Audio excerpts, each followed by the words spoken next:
pers itu bahwa sepertinya ya, saya sih berkeyakinan bahwa PH dari Ririn Rifanto ini sudah mempersiapkan plan di mana ketika ada putusan dari majelis hakim yang menyatakan bahwa Ririn Rifanto ini dihukum seumur hidup atau bahkan mati akan dilakukan banding ya, karena mereka menilai bahwa apa yang proses persidangan ini sudah berlanjut ya sampai akhirnya pada replik itu ada kejanggalan. Nah, kejanggalan itu masih mengganjal rupanya kan dari PH Ririn Rifanto ini. Karena tadi kan dari CCTV, rekayasa kios yang dianggap rekayasa seperti itu. CCTV yang menunjukkan waktu yang tidak sinkron antara pada saat di Poman kemudian di hotel ya, dan ada sebetulnya sudut yang kita sudah tahu bahwa itu tuh ada CCTV-nya tapi di waktu tertentu tuh kenapa nggak ikut diputar sehingga puzzle dari langkah dua terdakwa ini kan terpantau. Misalkan kita mau kemana dari Senayan mau kemana gitu kan. Nah itu kan berarti kita harus melihat dari CCTV yang dari Senayan dulu, ketika putar balik ada CCTV lagi kan kelihatan gitu kan, sehingga Ya, kita bisa punya referensi dari sudut itu kan mobil mengarah ke selatan ya, ke arah Penganjang gitu kan. Nah itu kan putar balik tuh ke arah utara. Nah ketika ke arah utara kan berarti posisi dari supir itu kan berada di sisi kanan. Nah sehingga bisa terlihat jelas kan di sisi kiri itu, di CCTV yang di toko bangunan itu yang agak terang itu kan bisa bisa kita interpretasi apa nih, beras enggak gitu iya, atau bahkan mayat gitu loh, kan gitu aja, simple dan sederhana gitu. iya. Nah tapi kemauan itu tuh kita menjadi tanda tanya kok tidak dinampakkan gitu loh. Dan katanya tuh yang CCTV tadi yang saya pernah omong tadi tuh, ketika ada alibi bahwa ya kita sebut sebagai alibi aja lah ya, karena Ririn yang mengatakan itu bahwa dia itu siang-siang berhenti di kios Budi menggunakan motor tuh untuk cari tahu keberadaan Budi itu tuh pada tanggal 29 kalau tidak salah ya. Pembunuhannya kan 28 ya, 29 dia nyari tuh katanya gitu kan Hmm. narasinya. Nah, kemudian di situ tuh ada ibu-ibu ya nanya mungkin kan, Budi di mana sebagai. Nah, si Ririnya sendiri nih pengen gitu. Ya kalau misalkan itu tuduhannya adalah memata-matai ataupun cek lingkungan gitu kan, aman atau enggak dan sebagainya, ya gedein aja suaranya gitu biar kita bisa denger gitu kan. Ya, kalau itu Itu asumsi. sebenarnya Mas Rizky ya. Ya, kalau menurut saya itu asumsi. Jadi gini, ini ketika sudah pada tuntutan daripada jaksa penuntut umum, artinya menurut menurut yang pengalaman yang selama ini kita kita lalui, itu jaksa itu sudah yakin ceritanya itu sudah urut dan titiknya adalah titik tuntutan itu. Begitu. Apalagi ini kasus pembunuhan berencana. Kasus pembunuhan berencana itu hukumannya maksimal hukuman mati. Kalau alat buktinya masih ragu-ragu seperti ini, bagaimana? Ada ancaman 20 tahun, seumur hidup, kemudian hukuman mati. Jika ancaman hukuman mati minimal seumur hidup 20 tahun itu tidak dibuktikan secara jelas, justru menimbulkan keraguan-raguan. Jadi kalau pikiran saya nggak ke arah ini ya, justru akan diperlihatkan nanti seolah-olah ini memaksakan seseorang untuk di dihukum mati begitu. Pertanyaan berikutnya justru dari mana asalnya kesaksian yang muncul dalam persidangan itu untuk memberatkan si Ririn. Satu-satunya itu dari Priyo. Dari Priyo tidak didukung oleh saksi-saksi yang lain. Tidak didukung oleh eh, yang 21 orang itu. Yang saksi itu. Kemudian saya bertanya ini. Kira-kira ya menurut Bang Panji nih, Bang Panji, menurut Bang Panji, alat bukti apa yang relevan terhadap tuntutan hukuman mati terhadap Ririn ini, Bang Panji? Alat bukti apa kira-kira yang relevan? Silakan. Satu, dalilnya kan satu. Jaksa mengatakan bahwa dan polisi ya kompak menyatakan bahwa ada sidik jari Ririn di botol vape dan pintu geser. Nah, kenapa ruang privat itu bisa dimasuki Ririn? Nah, menurut polisi kan itu nggak mungkin kalau nggak melakukan kejahatan. Itu pertama. Terus kedua, di botol vape itu kepentingannya untuk menghilangkan bau. Kayak gitu. Nah, dari bukti itulah menyimpulkan bahwa Ririn sebagai pelaku pembunuhan. Itu aja yang saya tahu. Nah, oke. Oke, teman-temanku. Dalam satu rumah itu, ya, dalam satu rumah, apakah hanya sidik jari si Ririn saja yang bisa terbaca? Kan ada sidik jari lain, kemungkinan ada sidik jari lain. Masa langsung pada sidik jari Ririn, kan begitu. Harusnya juga sidik jarinya si Zul itu si botak ya. Harusnya juga karena kan dia yang paling aktif itu dari awal sampai akhir tuh. Ya, Sebetulnya polisi lewat lah itu karena maghrib itu dia yang berdobrak dengan orang-orang lain gitu di situ sampai di Densu kalau Mister Z lihat itu kan ngorek-ngorek tanah itu kan dia gitu yang iya. menyaksikan bahwa "Oh, ini kakinya si Haji Soroni atau siapa gitu saya lupa ya urutannya. Nah ini panggil polisi gitu kan. Nah apakah Hmm. si botak ini sorry ya ini mah ngeledek aja kecil-kecilan biar kita santai masuk mah itu kan ke gerbang itu tanpa menyentuh itu sakti juga kira-kira kan pintu ya kan tidak dipegang apa enggak kan gitu kan untuk masuk ke situ dobrak dan sebagainya pasti kan ada sidik jari yang lain juga dan menurut keterangan dari ahli itu ya ahli ataupun saksi dari penyidik yang melakukan olah TKP di situ kan sidik jari banyak katanya, tapi yang terbaca hanya Ririn kalau tidak salah seperti itu kan. Nah, jadi kalau mau fair itu sidik jari pasti banyak tuh, nempel kanan kiri dan sebagainya. Nah, justru ya konspirasinya ya nggak apa-apa ya agak sedikit konspirasi. Ada kebiasaan kan aparat penegak hukum kita lihat biasanya dia itu dapat BB itu umpama itu solar itu 120 gitu kan. Tapi yang dipublikasi 115, limanya itu untuk operasional kayak atau apa dan sebagainya. Nah, teori konspirasinya adalah jangan-jangan ini kan ada brankas yang nilainya uangnya miliaran rupiah karena katanya korban dari Haji Saroni ini baru menjual tanahnya gitu kan, sawahnya gitu. Entah benar atau enggak ya sampai sekarang pun media itu nggak ada yang nelusurin keluarganya yang di daerah lain itu kan untuk mengkonfirmasi apakah Haji Saroni itu uh, baru menjual aset ya, tidak lama setelah kejadian gitu kan. Dan juga ada kebiasaan bahwa Haji Saroni itu tidak menyimpan uangnya di bank. Jadi seperti itu konspirasinya tuh. Iya, iya, iya, iya. Ini juga teman-teman boleh ya, teman-teman boleh bertanya. Mungkin cerita kamu ada nggak ini cerita? Udah Ini nyenyak, Bang Ji udah nyenyak. iya nih nyenyak ini jelita. Ini Bang Panji, saya ini juga ini apa? Mau menjelaskan kalau hanya untuk di sidik jari ada di vape terus pintu geser itu ya subjektif lah menurut saya lah.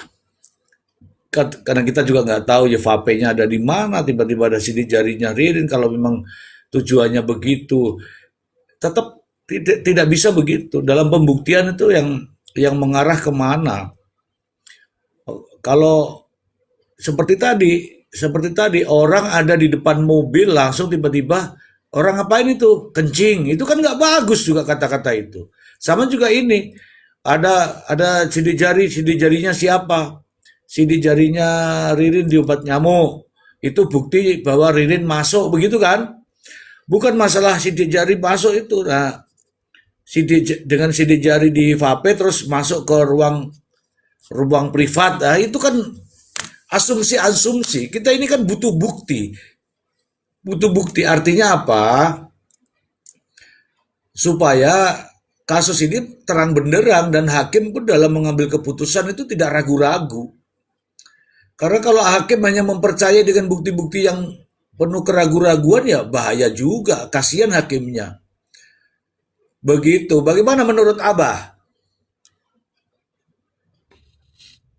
Iya, masa mau memutuskan sesuatu hal yang krusial penuh keraguan-raguan.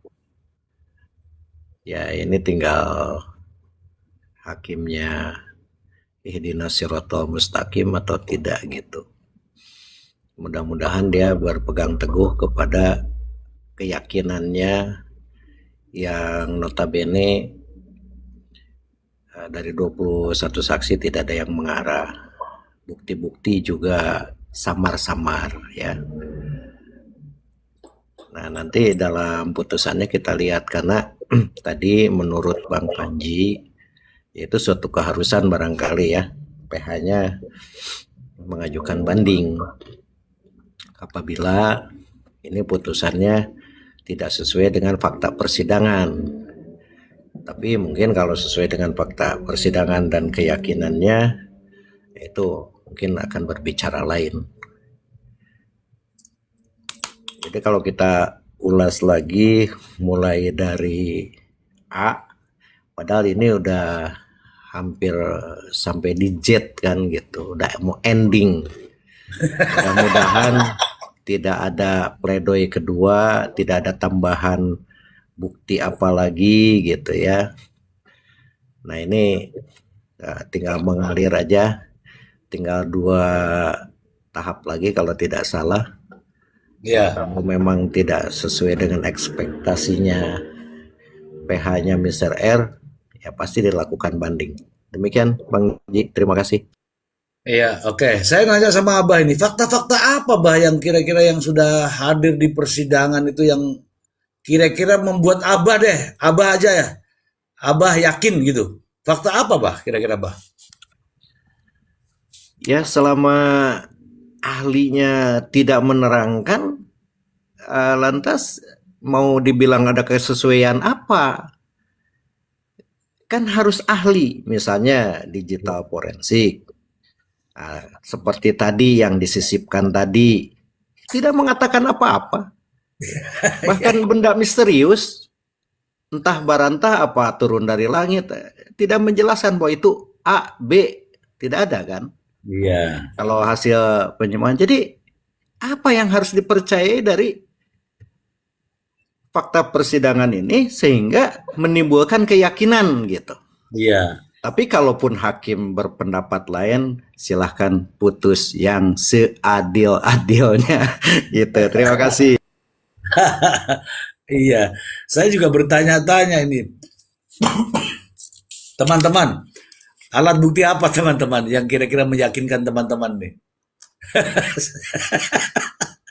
Apakah hanya sidik jari tadi? Ini orang mati 5 loh, kok sidik jari doang? Hanya di tempat itu saja. Coba teman-teman tanya dulu diri kita masing-masing. Silakan, silakan, Bang Panji.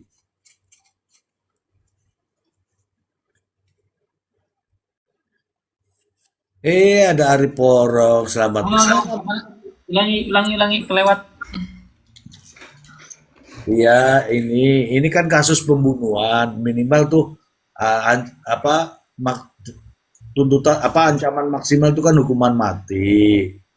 Masa buktinya itu hanya sidik jari, sementara sementara hakim dalam mengambil keputusan itu kan alat bukti harus benar-benar meyakinkan. Apakah hanya sidik jari, kemudian CCTV yang tidak begitu jelas itu bisa meyakinkan hakim menurut Anda? Silakan. Hmm, ya segini ya. Kepentingan saya tidak untuk menilai lah, tapi apa yang saya tahu saya coba sampaikan. Kalau tidak salah ada ember cangkul ya. Mungkin pintu geser nggak bisa dibawa jadi bukan jadi bukti ya kan, biarin aja itu mah. Nah, terus kayak semacam palu ini kan juga tadinya polisi itu menurut keterangan dari terdakwa itu kan dilempar atau dibuang di sungai yang lebih besar ya, dan kemudian dicari sama masyarakat itu nggak ada, dan ternyata palu yang digunakan itu yang disebut oleh Prio itu yang ditemukan dan langsung jadi bukti tambahan di persidangan. Terus kemudian kalau untuk identifikasi itu saya juga ragu kalau bisa dilihat bahwa di palu itu ada sidik jari dari Ririn ataupun Prio mungkin kan. Itu juga kan sudah sangat sulit lah. Kemudian bukti CCTV yang mengarah langsung bahwa ada pembunuhan juga nggak ada. Terus CCTV yang utuh menjelaskan pergerakan daripada terdakwa pun juga hanya versi yang sudah semacam dirangkum oleh penyidik dan jaksanya kan. Ya saya bingung ya kalau ditanya bukti yang memang langsung ya mengarah pada pembunuhan itu dan tidak bisa terbantahkan lagi. Makanya posisi dari terdakwa Ririn dengan pengacaranya kan memang posisinya bukan tidak mengakui, tapi ada pelaku lain ya, saya rasa kayak gitu, nggak ada yang bantah kayak gitu tuh. Sulit saya untuk menerangkan karena hanya bukti yang tidak secara langsung untuk melakukan pembunuhan itu. Oke. Kalau tidak salah keterangan dari Prio itu Mr. Z setelah bunuh di kios ya menggunakan palu yang ditemukan itu ya, yang ditemukan belakangan itu langsung dibuang katanya. Terus menjadi pertanyaan adalah untuk melakukan pembunuhan berikutnya ke Haji Saroni, istrinya Budi, kemudian anak-anaknya yang kecil mah ditenggelamkan kan, gitu kan, clear itu. Nah, yang sisanya ini kan ngajarnya pakai apa nih? Setahu saya kalau pipa besi nggak ada ya. Tolong dikoreksi teman-teman, barangkali ada yang lihat di konferensi pers awal-awal di Polda Jawa Barat tuh. Tapi saya rasa nggak ada ya. Nah, itu tuh jadi pertanyaan, pakai apa gitu loh. Nah, kemudian secara psikologis ya, kalau memang Ririn ini adalah pembunuhnya, luar biasa itu, berarti kan melebihi dari pembunuh bayaran berdarah dingin kan. Karena dasarnya adalah tindakan yang dilakukannya kan di kios lebih dulu. Ada rentang waktu dan cukup waktu dia untuk berubah pikiran, untuk tidak menghabisi sisanya kan. Tapi ini enggak gitu loh. Dilakukan di kios ya kan, mungkin sekitar jam 1-an lah. Ya, something kayak gitu kan, kemudian lanjut tuh ya kan, dihabisi semuanya dalam ya mungkin dalam 2-3 jam gitu kan. Nah, kira-kira orang yang mempunyai karakter seperti itu tuh orang yang seperti apa gitu, teman-teman yang lain gitu bisa menilai. Nah, itu kan ada selisih waktu tuh ya kan. 15 menit dalam kejadian tersebut itu tuh 15 menit yang terpanjang lah untuk berpikir, aduh ini ketahuan apa enggak ya kan, ada panik lah dikit-dikit mah kan kayak gitu kan. Tapi ini kok bisa seperti itu gitu loh, coba bayangkan. Logika Bang Panji, logika. Kalau yang ngangkut-ngangkut saja, ngangkut-ngangkut yang benda-benda tadi itu kan dipercayai bahwa ada yang ngangkut. Oke. Kemudian bagaimana bahwa di toko itu menjadi TKP. Sementara hakim juga bertanya loh, hakim tuh. Hakim bertanya, ada nggak yang CCTV yang merekam adanya masuknya almarhum Budi itu ke toko.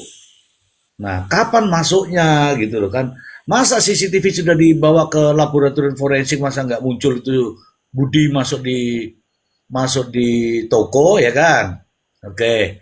Yang kedua tadi apakah benar itu tadi ada kata-kata dari Prio yang mengatakan setelah melakukan eksekusi di toko, kemudian palunya dibuang di got. Itu kapan itu dibuang di got itu sebenarnya di Comberan itu? Nah, kalau dibuang di Comberan, kemudian masuk kembali ke rumah, itu terus menggunakan alat apa lagi? Benar pertanyaan itu. Benar itu. Nah, inilah yang seharusnya dijawab, dijelaskan dalam ahli digital forensik ya, digital forensik. bahwa benar ada pembunuhan di toko, kemudian yang bersangkutan masuk ke rumah, walaupun tidak kelihatan nih, walaupun tidak kelihatan bagaimana eksekusinya, tapi kan datangnya itu kan urut. Tapi kalau montang-manting begini, yang di sini tanggal 28, kemudian yang terekam itu tanggal 30, bagaimana bisa Bang Panji? Ya kan? Ya itulah menariknya kasus ini. Ya, maksud saya kalau nggak begitu kan tidak ada Komal ini, tidak ada pembahasan itu. Nah, kita tuh ingin keluar dari persoalan itu kan, biar kita tuh lega kan gitu kan. Nah, tapi kan yang ada sekarang kita tuh ya tadi, kalau saya sih masih konsisten ya sama seperti Ririn, bahwa saya mengatakan bahwa versi utuhnya itu penyidik lah yang tahu. Kita masyarakat ini dibiarkan untuk saling berargumen tuh, ya kan? Karena saya berkeyakinan bahwa tidak mungkin tidak ya penyidik itu ngebungkus CCTV dari ujung ke ujung. Nah, kemudian dirangkai itu kan. Saya rasa ketika sudah nemu timeline-nya, ya kan, sekalipun orang itu tidak mengerti scientific crime investigation, ya itu akan memahami alur ceritanya. Oke, habis dari kios balik lagi dari kios, pergi dulu ke hotel, dan seterusnya kan, gitu-gitu kan. Nah, tapi ini kan seperti ada yang disimpan tuh versi CCTV yang kira-kira kemungkinan kapan pelaku itu datang. Ya pokoknya mak, kalau bisa aromanya harus bisa dicium lah, dua terdakwa ini nih kapan melintas di toko bangunan di depan rumah korban, kayak gitu-gitu kan, sehingga kita tahu oh iya mereka datangnya dua doang gitu kan dari sana. Nah, kemudian terjadilah seperti itu ya. Kalaupun terpotong-potong tidak masalah, tapi harus menjelaskan bahwa kapan dia masuk, kapan dia keluar, kapan dia ke kios, kapan dia ke hotel dan sebagainya, itu kan harus runut. Nah, sedangkan antitesanya dari tim pengacaranya Tony RM menyebutkan bahwa dari rentang waktu CCTV itu tuh ya apakah ini orang atau bukan gitu loh. Karena perjalanan dari TKP rumah Budi ke hotel itu ya paling cepat 30 menit. Itu tuh kalau nggak ada lampu merah ya, sama nggak ada hambatan. Nah, ketidaksinkronan inilah ya yang kita itu sebenarnya di sini sepakat kan mencari tahu ini nih apa gitu loh. Ada sesuatu apa gitu yang memang harus di seperti itu kan gitu loh. Nah, jangan-jangan jaksa juga punya beban karena cuma diberikan versi potongan gitu kan, bukan bagian yang penting gitu, sehingga mereka juga harus menyelamatkan institusi yang memang mengumpulkan bukti-bukti penyelidikan dan penyidikan itu ya kan, yang katanya juga versi daripada Ririn dan Prio kan, menurut keterangan mereka berdua. Yang mereka juga lebih percaya katanya ketimbang faktanya kan. Nah, saya tanya begitu, dalam penyelidikan itu mengutamakan keilmiahan ya, CCTV ya, kemudian tadi tuh apa di sedikit-sedikit disapu ya kan, tiang-tiang, gagang-gagang pintu dan sebagainya. Itu kan yang harus diutamakan gitu loh. Nah, ketika ada ketidakkonsistenan dari ucapan tersangka pada saat BAP, itu kan harusnya polisi juga ngerti gitu loh. Ternyata BAP-nya kan seperti itu, malah justru dicabut dan sebagainya. Berarti kan sudah tidak saintifik di awalnya, sehingga kekacauan yang timbulnya itu keterkejutan ketika ada pengacara yang berani men-challenge ya kan bukti-bukti untuk menuntut mereka berdua itu, sehingga hebohlah ini. Nah, saya sih berpandangan bahwa hebohnya kasus ini bukan karena Pak Tony, karena polisinya itu tidak profesional, tidak berintegritas dalam menelusuri kasus ini gitu dari awal, nggak tuntas lah gitu kan. Nah, dipikirnya ketika BAP dan P21 udah selesai, beban mereka selesai di situ. Rupanya ada yang challenge kan di situ. Nah, timbullah gitu kan adanya apa namanya 4 orang lainnya, terlepas dari benar apa enggak gitu kan, di saat sidang dakwaan gitu. Hakimnya juga bayangkan, sidang berbeda ya, Ririn lebih dulu, bla bla bla bla bla bla, ditanyakan ada yang mau disampaikan enggak, ada pak, bukan gua gitu pelakunya, ada lagi namanya nih Joko Hari dan sebagainya. Udah nih selesai, udah ya lu selesai dulu, masuk lagi Prio nih, bukan masuk lagi, maksudnya giliran Prio masuk, bla bla bla bla bla bla. Saudara ada yang disampaikan, ada pak, saya pengen baca sesuatu. Ya udah silakan pak, begini begitu begitu begitu, yang seperti versi teman-teman yang tahu lah. Ada nama lain pak, oh iya siapa gitu kan, namanya nih Joko Hardioga pak. Loh, sidangnya beda ya kan, gilirannya nih beda, kok mereka kompak menyebutkan itu gitu loh. Nah Hmm. makanya ada ketertarikan dari majelis hakim untuk menggali itu. Hmm. Nah kemudian ada media yang membocorkan itu kepada Tony RM, Pak ini Pak ada pelaku lainnya. Nah ditelusuri lah di situ gitu kan, sehingga heboh di situ, polisi panik kan. Ternyata apa yang mereka siapkan itu bukan hal yang bisa membantah keseluruhan daripada kontra ataupun alibi dari para terdakwa. Kira-kira begitu, Mas Zazi. Oke, oke, oke. Saya ke Abah ini, Bah. Abah, Abah, halo Abah. Halo, halo Bandung, Bang Ji. Iya, ini Abah. Abah, ini kan muncul nih CCTV ini Abah. Kalau munculnya CCTV ini menurut saya kok ini blunder Abah. Abah, tanggal 30 ada di toko, kemudian tanggal 30 juga ada di hotel. Padahal diyakini padahal di TKP toko itu adalah TKP pembunuhan. Bagaimana menurut Abah ini? Blunder? Kalau tentang CCTV itu keahliannya Bang Ai. Jadi yang pas menjelaskannya Bang Ais. Kalau masih Ini bahas soal CCTV itu, ada yang saya tahu. Menurut ya gimana? cerita, Lanjut lanjut Bang. ya, menurut cerita ada unggahan dari seseorang ya, tidak lama dari ditemukannya 5 korban tersebut, bahwa kios itu sudah di polis lain. Itu menarik tuh kalau misalkan ada yang dapat video itu tuh. Ya, artinya kan berarti polisi sudah tahu bahwa di situ tuh ada tempat krusial di polis lain gitu kan. Tapi kenapa olah TKP-nya dilakukan setelah Prio itu melakukan apa keterangan-keterangan kan gitu kan. Berarti kan ada persiapan yang memang tidak disiapkan, kemudian dia terpaksa untuk dilakukan gitu loh. Hmm. Oke, oke, terima kasih.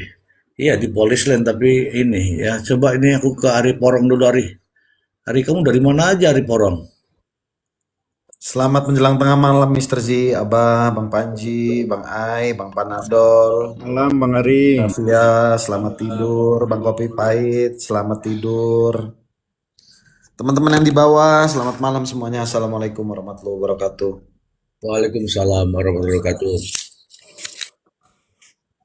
Aduh, apa ini Mister Z? Ya, Ada lelucon apa lagi nih? kan itu toh hari ini.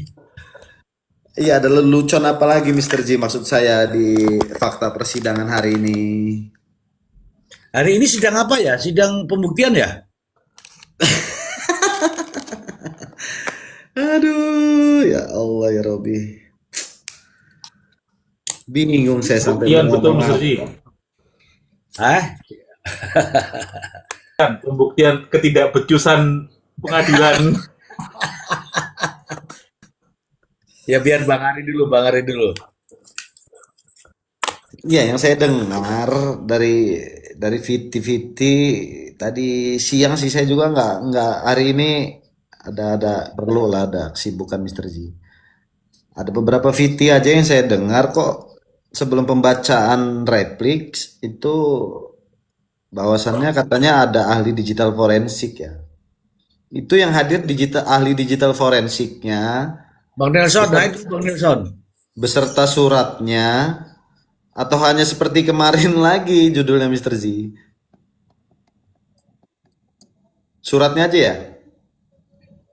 Surat dibacakan oleh JPU. Oh, yang bacain JPU lagi Mr. Z.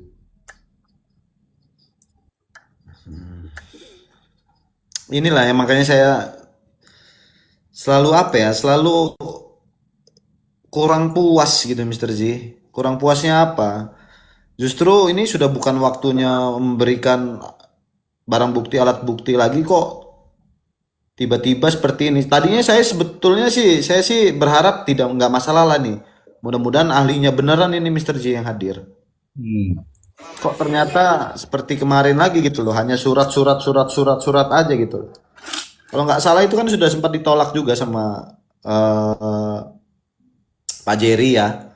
Hmm. Karena ya mungkin itu nanti bakal dibacakan di apa? Replik dan apa itu? Duplik.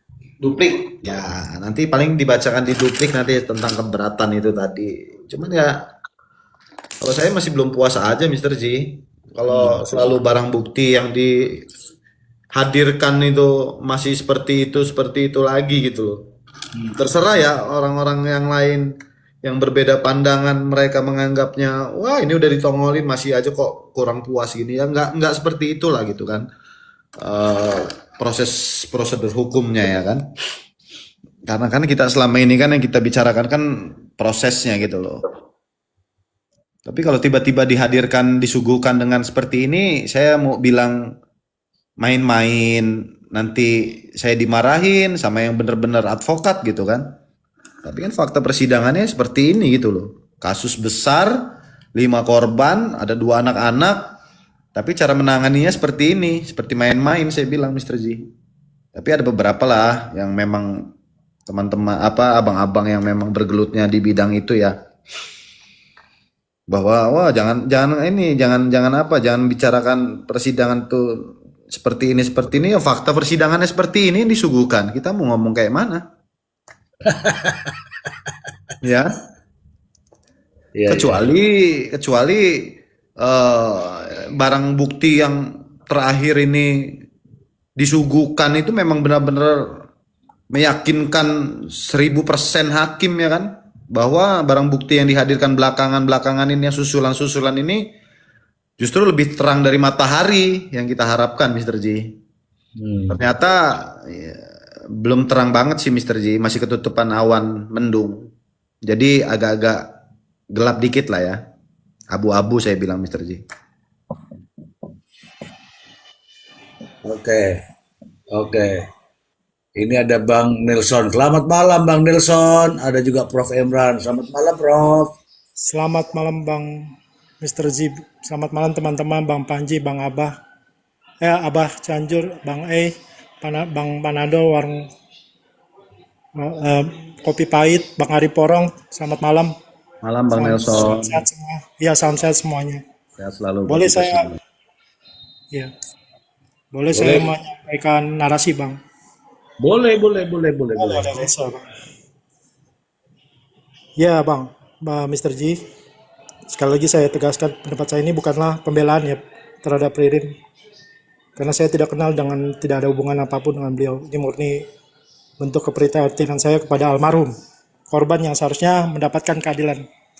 Jadi perlu teman-teman ketahui ya bahwa keadilan itu bukan semata hasil putusan tuh, melainkan proses yang dijalankan oleh aparat penegak hukum, baik itu dalam penyidikan, penuntutan sampai nanti hasilnya kepada putusan.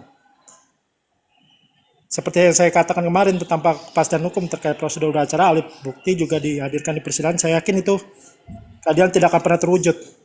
Nah, terkait dengan replik tadi ya, saya sangat kecewa dengan majelis hakim di persidangan yang memperbolehkan jaksa menghadirkan alat bukti pembuktian di dalam replik.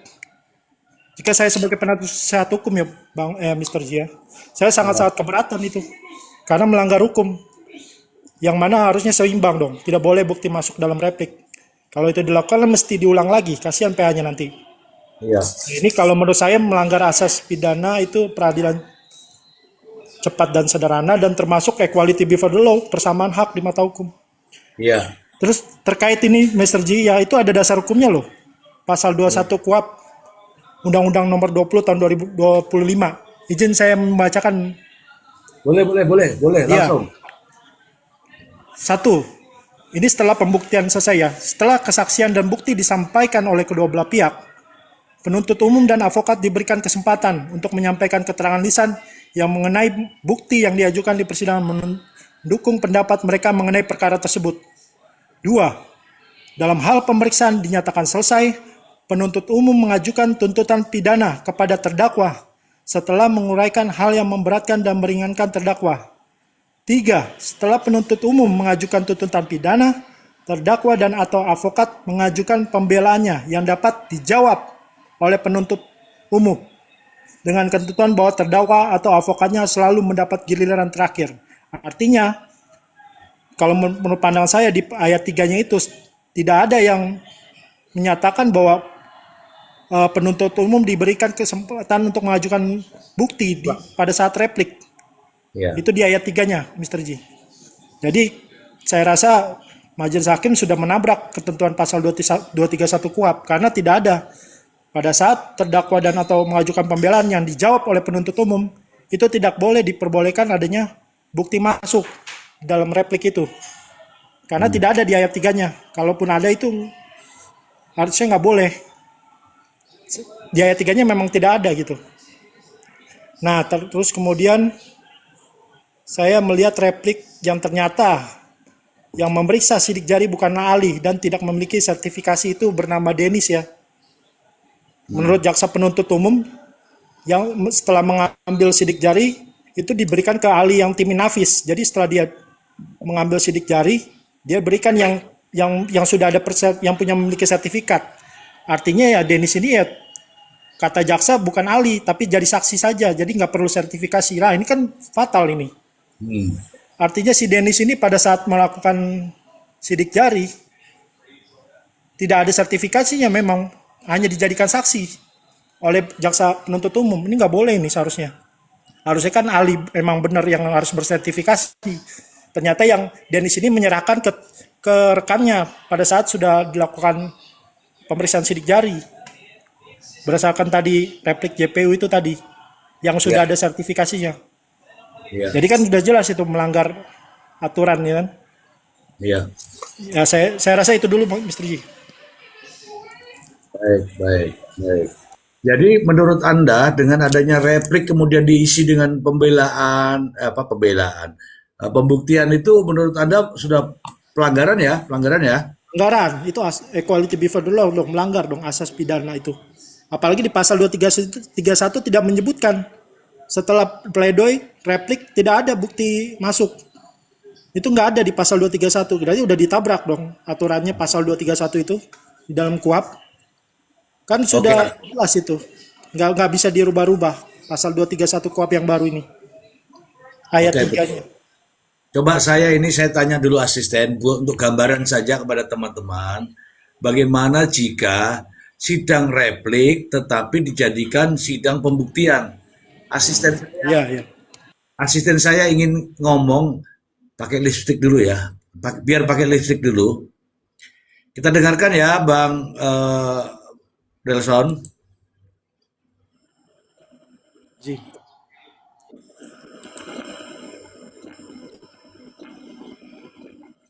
Soalnya dia lagi pakai lipstick nih.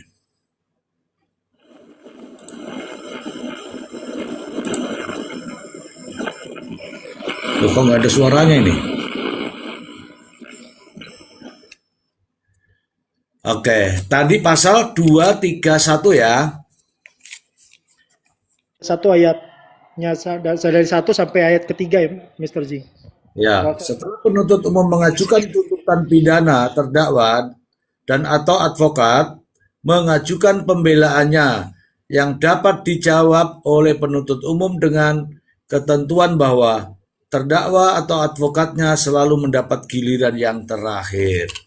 Ya benar juga, karena memang urusannya kan urut-urutannya kan jelas. Kalau sudah tuntutan itu pledoi, kalau sudah pledoi replik, kalau sudah replik duplik, baru putusan. Begitu ya Bang Nelson ya? Iya itu sudah ada kebiasaan kami di pengadilan seperti itu, Mr. Ji. Dan di pasal 231 itu emang menjawab.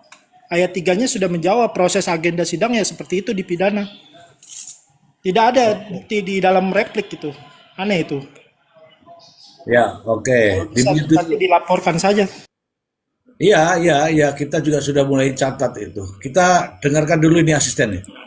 Tanggapan jaksa atas pembelaan digabungkan atau dijadikan sidang pembuktian dalam KUHP baru UU 1 tahun 2023, hal ini akan menyalahi tata urutan persidangan pidana yang ideal. Mengingat tahap pembuktian, buwis furing, dilakukan sebelum penuntutan dan pembelaan, menggabungkan keduanya berpotensi menciptakan ketidakpastian hukum. Penyimpangan ini membawa beberapa implikasi hukum utama. 1. Melanggar due process of law, tahapan persidangan pidana wajib mematuhi sistem adversari. Pemeriksaan saksi, ahli, dan barang bukti harus selesai dilakukan sebelum terdakwa membela diri, pledoi, dan jaksa menanggapi replik. 2. Ketiadaan objek replik, fungsi replik adalah menanggapi argumentasi yuridis dalam pembelaan, pledoi, bukan lagi menilai atau mengajukan alat bukti baru. Yes. Jika pembuktian dilakukan saat replik, jaksa melakukan analisis bukti tanpa dasar pledoi yang utuh. 3. Terganggunya hak pembelaan. Terdakwa dan penasihat hukum akan kehilangan hak untuk membantah alat bukti baru tersebut karena dalam urutan baku, setelah replik hanya ada duplik, jawaban terdakwa atas replik, dan vonis. 4. Sanksi batal demi hukum, memaksa tahapan pembuktian keluar dari jalurnya, yakni ditarik ke tahap akhir persidangan, dapat mencederai asas peradilan cepat, sederhana, dan berbiaya ringan, yang berisiko membuat putusan pengadilan batal demi hukum. Wow. Dan 5. Potensi bukti ditolak hakim. KUHP baru memperketat batasan alat bukti dan mekanisme pengujiannya. Bukti yang mendadak muncul atau diajukan di luar jadwal pembuktian resmi berpotensi ditolak majelis hakim karena dianggap tidak sah atau tidak relevan. Wow. Wow, wow, wow, wow. Bener nih kata Bang Nelson ini. Bang Ari, bagaimana Bang Ari? Waduh, kayak mana Mr. J ini? Aku minta pendapat malah nanya. Waduh, kalau bebas kayak mana ini? Banyak yang ini nggak nih? Aduh, enggak, kita aturan dulu Bang Ari. Aturannya bagaimana nih Bang Ari? Kalau saya aturan saya ini nggak ngerti Mr. J. Kan ada Bang Nelson, ada Prof. Emran. Kalau Ya. masalah aturan, kalau saya ini nggak ngerti, saya ngebatasin Mr. J karena saya nggak ngerti, takut nanti dibilangnya sok ngerti ya kan. Ya. Lebih baik yang sesuai dengan ininya, ilmunya, Bang Nelson tuh kan. Oke. Tunggu dulu ini. Asisten saya masih mangap-mangap terus, tak suruh berhenti dulu ya. Asisten, udah kamu tidur dulu ya. Bang Nelson, asisten saya tadi sudah menyampaikan, memang benar itu. Sesuatu yang jadi pelanggaran itu, silakan. Iya, Mr. J, itu ada asasnya ya, di pidana itu asas peradilan cepat dan sederhana dan berbiaya ringan. Asas Ya. sederhana cepat itu kan tidak mungkin kalau misalkan replik itu sudah diajukan, ada alat bukti dihadirkan di persidangan. Berarti tuntutannya harus balik lagi, harus dikembalikan lagi. Jadi buktinya itu harus masuk lagi di dalam tuntutan. Berarti harus ada tuntutan baru lagi. Dan ada pledoi baru lagi, nggak bisa dong kalau misalkan ini kan haknya si para penasihat hukum nggak bisa membantah bukti baru yang sudah dihadirkan pada saat replik karena waktunya pun akan terulang lagi. Ini sudah melanggar asas peradilan cepat itu. Jadi nggak mungkin lah 2 kali pledoi, kan harus dibantah lagi lah. Jaksa penuntut umum kan sudah menabrak ini. Dan tadi yang equality before the law, persamaan hak di mata hukum. Jadi JPU juga harus memperhatikan asas hak terdakwa juga dalam mengajukan pledoi, mengajukan duplik. Itu kan harus ada asasnya. Sama semua di mata hukum. Jadi janganlah kayak gitu. Para penegak hukum kayak gini. Tadi kan jaksa sama penasihat hukum sama-sama penegak hukum. Kok bisa begitu? Setara. Haknya sama. Nah, ini hakimnya kenapa bisa mengabulkan ini? Saya nggak tahu lagi, Mr. J. Hakimnya kenapa? Ini catatan ini bisa dilaporin ini ke Badilum atau Komisi Yudisial. Iya. Ini rupa-rupanya nih yang di bawah ini pada tapping ini. Prof. Emran bersuara dong. Saya menunggu ini, menunggu bener nih. Tapi ini kenyataan ini terjadi dan saya mengatakan bahwa saya sepanjang tahu ini proses hukum tidak ada itu seperti itu. Rasa-rasanya seperti Bang Nelson pernah nggak belajar di S1 tentang peradilan semu, peradilan semu? Raja Semul, ya pernah praktek tuh saya. Nah, Di tes. nampaknya ini sedang praktek peradilan semu ini diulang-ulang.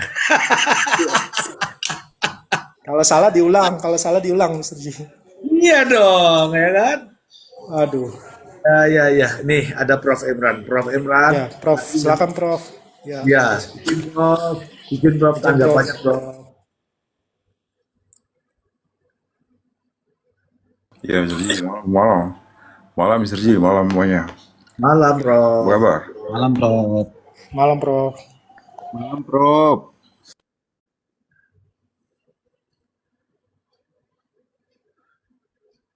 Lanjut, Mr. Ji, lanjut. Iya, ini tadi Prof. Karena ini jamnya juga sudah jam malam. Mengenai tanggapan terkait adanya ini yang belum pernah saya tahu adanya sidang replik tapi fungsinya menjadi pembuktian Prof. Nah, pembuktian ini terus kalau sudah pembuktian ini apa perlu ditanggapi lagi dengan pledoi yang baru Prof? Mohon izin Prof.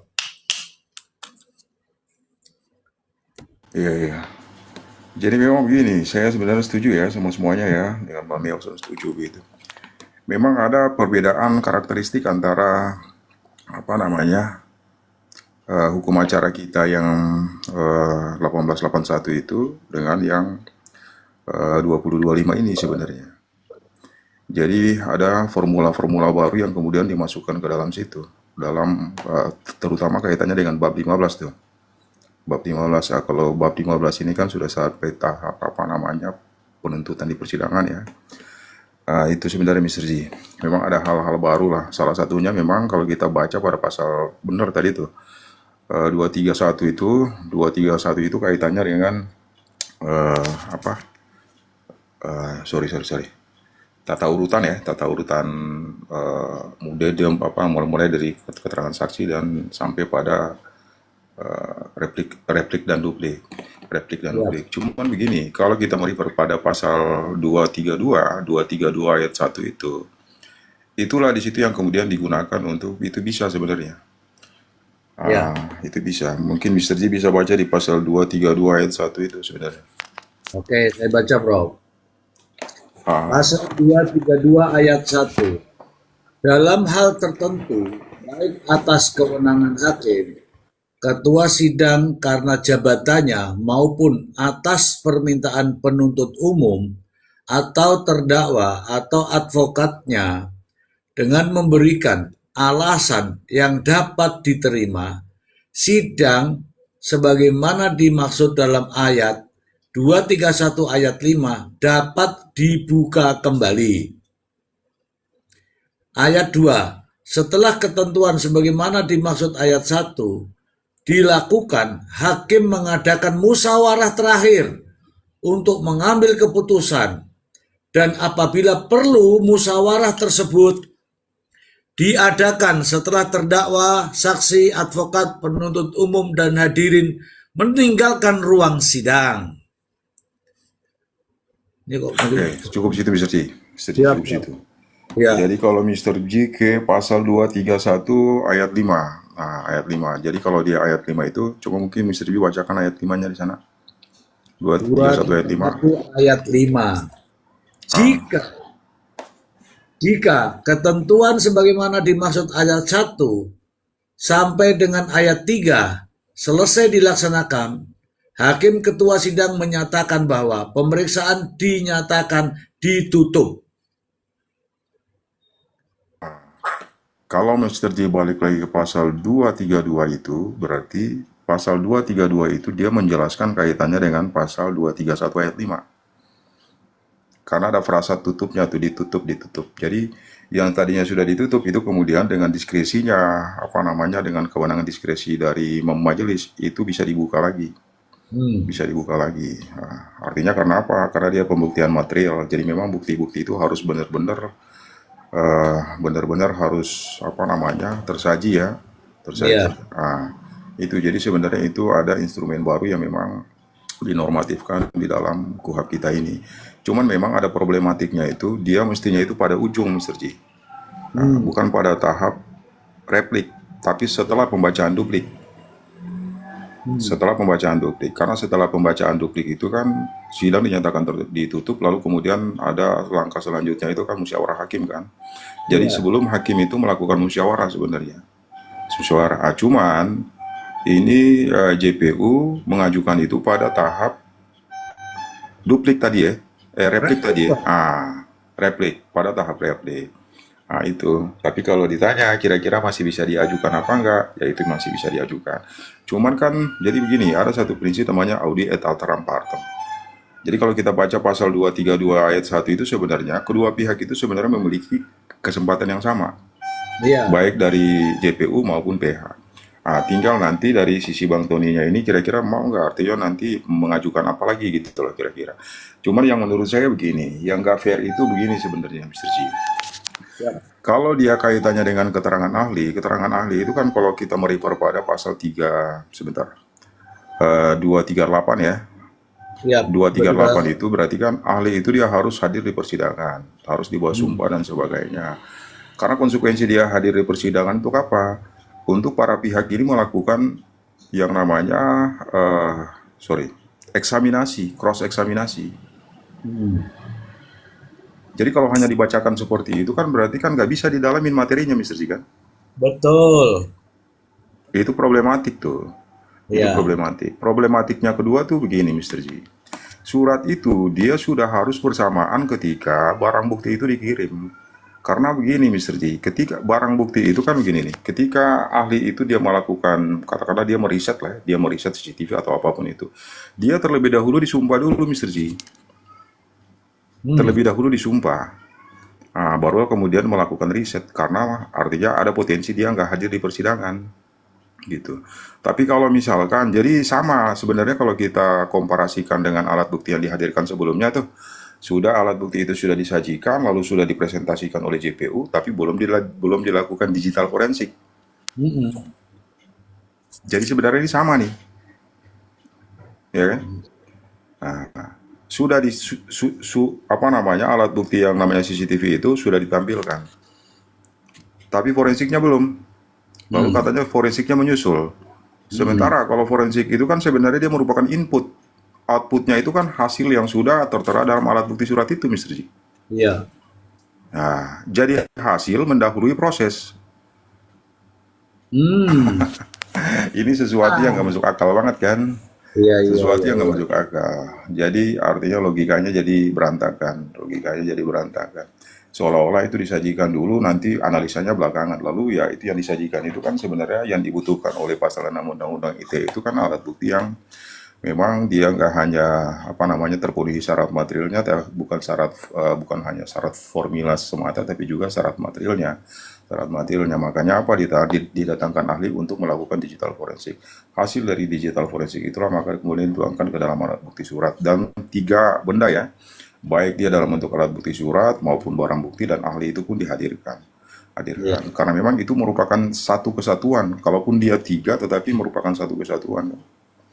Itu ahli yang dihadirkan itu dia akan mempresentasikan apa yang sudah dia tuangkan di dalam alat bukti surat itu sebenarnya. Itu sih, Mr. Ji.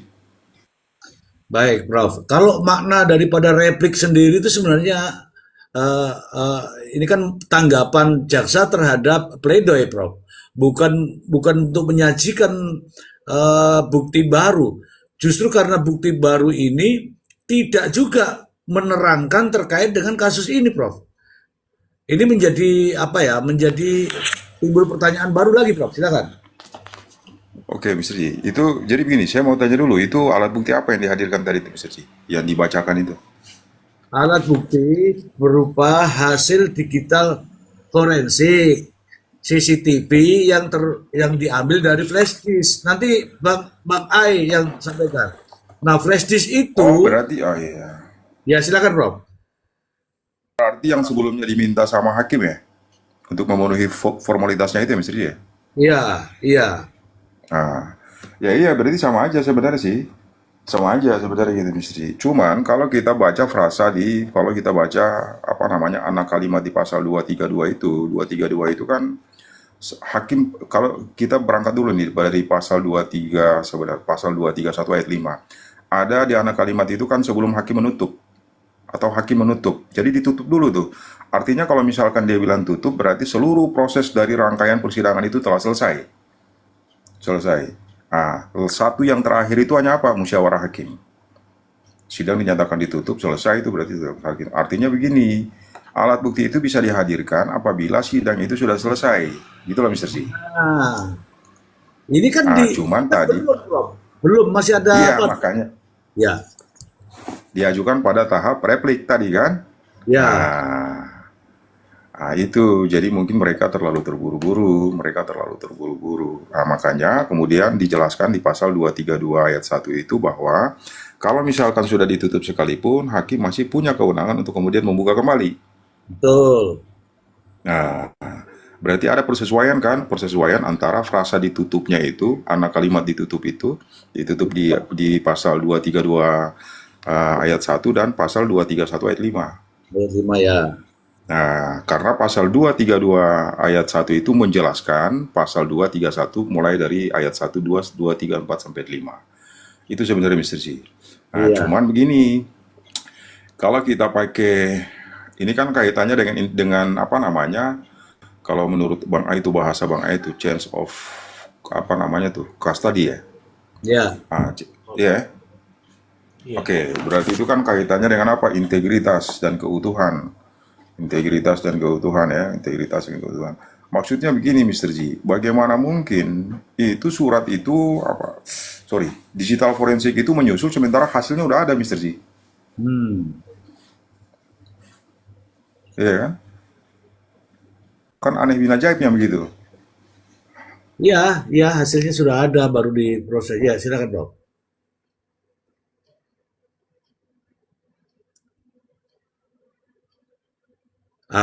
Coba saya ke ini dulu. Ini Prof. Imran nggak ada suaranya ya. Ke Bang Ai. Apa saja itu tadi yang flash disk itu, Bang Ai? Ya, flash disk ada 4. Yang pertama adalah flash disk 64 GB, isinya 3 file, 2 file video dari bengkel, video CCTV dari bengkel, 1 file video dari rumah pagar putih. Lalu ada CCTV flash disk ukuran 8 GB, itu ada 3 biji, masing-masing berlabel CCTV toko bangunan, Hotel Adi Syariah sama agen Briling. Itu Mr. Z. Iya. Tapi yang kaitannya dengan CCTV yang di depan rumah itu nggak muncul ya di berita acara. Nggak ada hasilnya. Jadi di flash disk yang ukuran 8 GB yaitu CCTV bengkel, hotel dan agen Briling, semuanya tidak ada laporannya. Padahal itu sangat apa ya? Krusial. Sangat krusial ya. Ya. Untuk mengetahui tentang sebelum kejadian itu kan ya, ada ya sebelum dan sesudah ya. Betul. Ya. Oke. Saya Ya. lagi kepikiran gini. Waktu itu kan saya ngikutin yang CCTV bengkel tuh, Mister. Itu ditampilkan mobil itu datang ke lokasi apa itu namanya kios ya.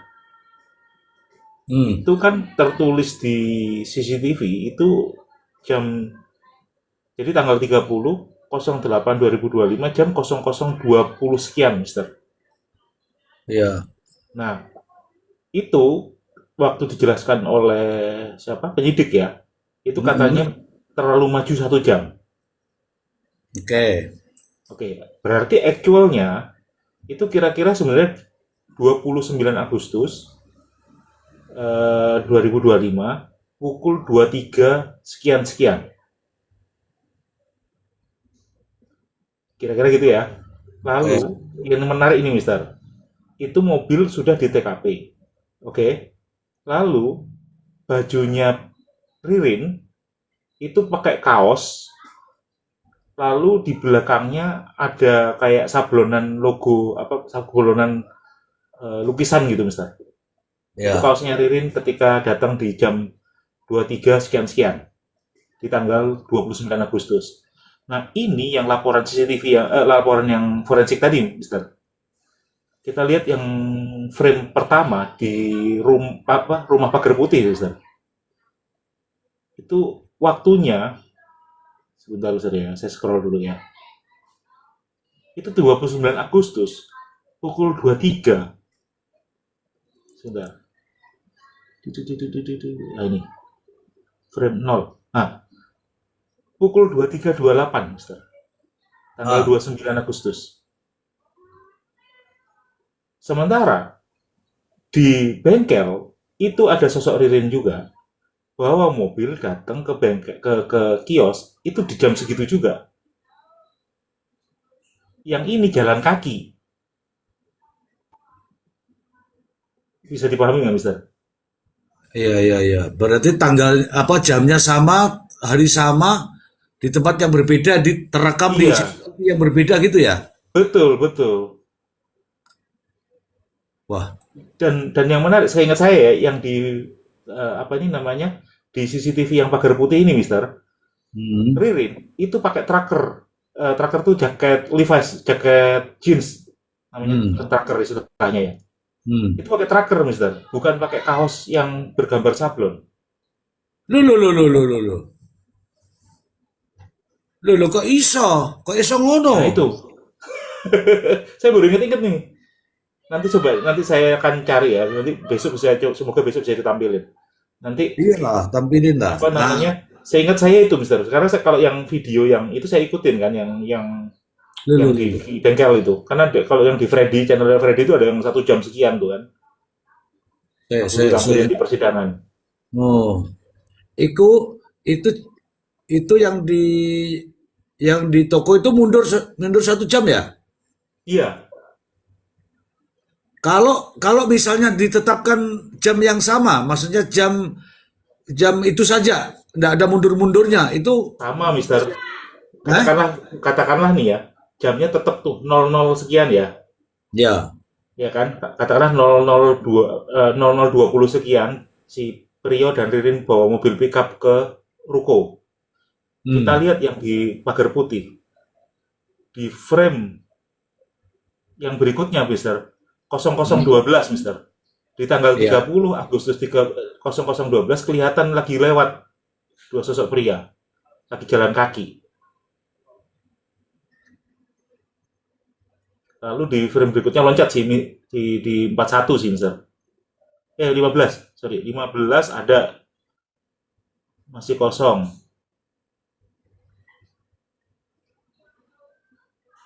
Oh, iya itu doang di 0012 aja, Mister. iya itu Jalan menurut kaki Anda, berdua, Mister. iya menurut Anda nggak masuk akal gitu ya? Nggak masuk akal. Seingat saya ketika ke bengkel, di bengkel, di ruko ya, itu tidak ada Ririn dan Prio jalan kaki berdua, Mister. Yang ada adalah Prio jalan kaki menuju rumah ngambil terpal. Itu yang dinarasikan, Mister. Jadi ketika nyampe ke ruko, kemudian Ririn masuk ke bengkel berdua sama Prio, habis itu Prio keluar lagi, Ririn menuju ke pintu depan, sisi kiri, si Prio belok kanan menuju ke rumah yang katanya nanti ngambil terpal biru. Hmm. Habis itu Prio balik, Ririn nggak kemana-mana, Ririn di situ aja Hmm. selama frame sampai balik ke putar balik mobil menuju ke rumah TKP. Emang lo tahu menuju ke rumah Oh, TKP? satu lagi ini lokasinya, Mister. Ini tadi kan dijelaskan sama Kopi Pahit, lokasi rumah pagar putih itu bukan di antara ruko dan rumah. Ternyata secara geospasial, Mister ya, Ya. urutannya dari ruko, rumah, baru rumah pagar putih. Hmm. Jadi kalau lucu kan, masa ngapain ada satu segi waktu yang sama, ada mobil datang di ruko, kemudian jalan kaki ngelewatin TKP sampai ke Rumah Putih, kemudian balik lagi, kan nggak masuk akal, Mister. Iya dong. Ah, coba dilihat dulu dari CCTV yang di toko yang katanya ngangkut-ngangkut itu di jam berapa itu? Wah, harus nyari videonya, Mister. Gak usah video, ini saja gambarannya saja. 02 00 sekian, Mister. Pokoknya tanggal 30 00 sekian itu yang di apa? ngangkat Watermark barang yang ada itu, di. Bang Ai. Iya, tapi pas datangnya dulu. Pas ngangkatnya sih udah lewat ya jamnya. Tapi kalau pas datang, mobilnya datang itu di 00 sekian, tanggal 30 Agustus 00 sekian. Nah, itu dijelaskan sama si siapa? Penyidik. Mohon maaf Majelis Hakim, ini jamnya lebih 1 jam. Lebih. Jadi kalau aslinya kurang 1 jam gitu.